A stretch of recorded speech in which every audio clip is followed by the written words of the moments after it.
मी भक्ती, सांगोल्याच्या छोट्याशा गावामध्ये मी राहते.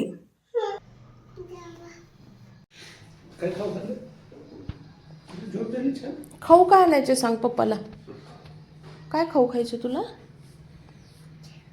शेव.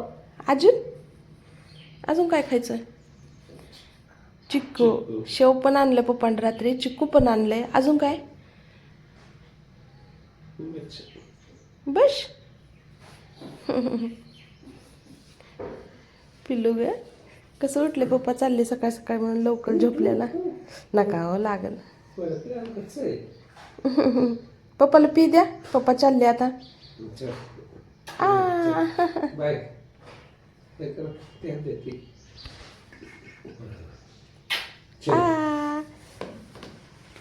बाय करा पप्पाला.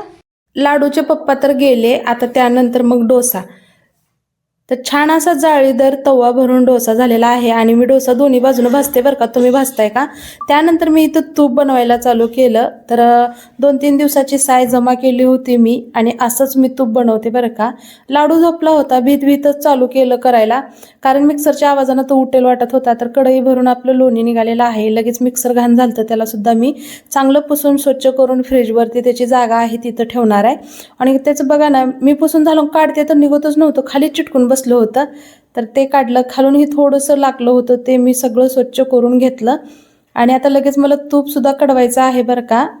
तर एक ऑर्डर आली तर 2-2.5 किलो तुपाची, पण तेवढं काय नाही, जितकं होईल तितकं आज मला द्यायचं होतं, म्हणून मी पटकन इथं तूप बनवायला सुरुवात केली. आणि तूप बनवत बनवत मी जेवायची होती आणखीन, त्यामुळं काय इथंच उभारून मी जेवण केलं. तूप कडवत कडवत मी जर खाली बसले तर तूप उतू जाऊ शकतं किंवा जळू शकतं.